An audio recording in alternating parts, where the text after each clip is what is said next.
Flašíková-Beňová. Ďakujem veľmi pekne, pán predsedajúci, pán komisár.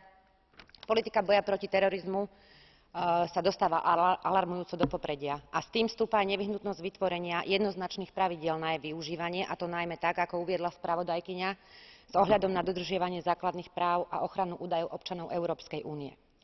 Chcela by som vyzdvihnúť najmä potrebu zosilnenia justičnej a policajnej spolupráce v rámci Európskej únie ako nevyhnutný a potrebný nástroj dosiahnutia všetkých atribútov demokracie. Takáto spolupráca by však podľa môjho názoru mala prebiehať pod dohľadom Európskeho parlamentu ako aj národných parlamentov, a to najmä v rozsahu transparentnosti a prístupu k dokumentom, ako aj celej európskej protiteroristickej politike.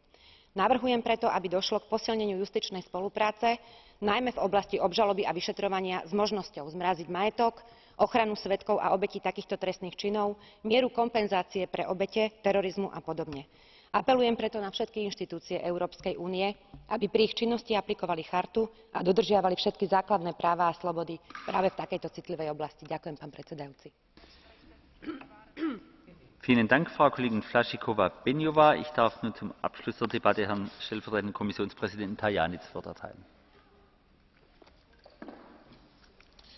Monsieur le Président.